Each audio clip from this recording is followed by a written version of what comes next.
তো হ্যালো বন্ধুরা, আবার চলে আসলাম একটি নতুন ঐতিহাসিক খুবই পুরাতন একটি মেলায়।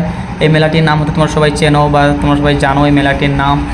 তবুও বলে দিই, এই মেলাটির নাম হচ্ছে তুলসী চারার মেলা নামে পরিচিত খুবই পুরাতন একটি মেলা। আর এই দেখতে পাচ্ছ এই মন্দিরটিকে ভিত্তি করে পুরো এত বড় মেলা। আর এই মন্দিরে সবাই মাটি নিয়ে যাচ্ছেন, যাদের মানত রয়েছে। এই মন্দির তোমরা দেখতেই পাচ্ছ।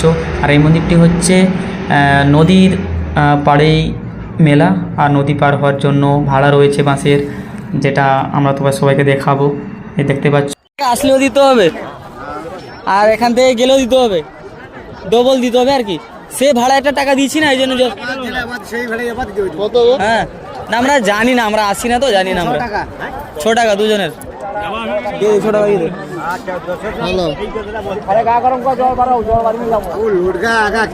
ওইখানে দিল, আমিও আর কি করবো, আমরাও তো সব তোমার ভাড়ায় সব টাকা দিচ্ছ আর তৈরি করছি না কিনা। সবাই দেখতে পাচ্ছ এই যে বাঁশের ভাড়া। এই ভাড়া এক একজনের 3 টাকা করে, আসা যাওয়া 3 টাকা 3 টাকা 6 টাকা। আর এই দেখতে পাচ্ছ কত মানুষের ভিড়। আমরা এবার দিনের বেলা এসেছি। আজ দেখো সবাই পিকনিক করছেন এখানে এসে। দেখতে পাচ্ছ কীভাবে সারি সারিভাবে লোকেরা বসে রয়েছেন, আর বাদবাকি পিকনিক হচ্ছে এখানে। এটা হচ্ছে নদীর শেষের দিকে।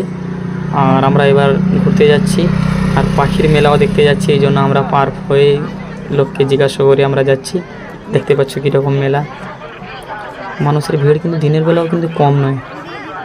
এখন সবেমাত্র 11:30 12টা হতে যায়, এই সময় এরকম ভিড়। তার মানে বিকেলের দিকে কীরকম ভিড় হবে তোমরা একটু আন্দাজ করো।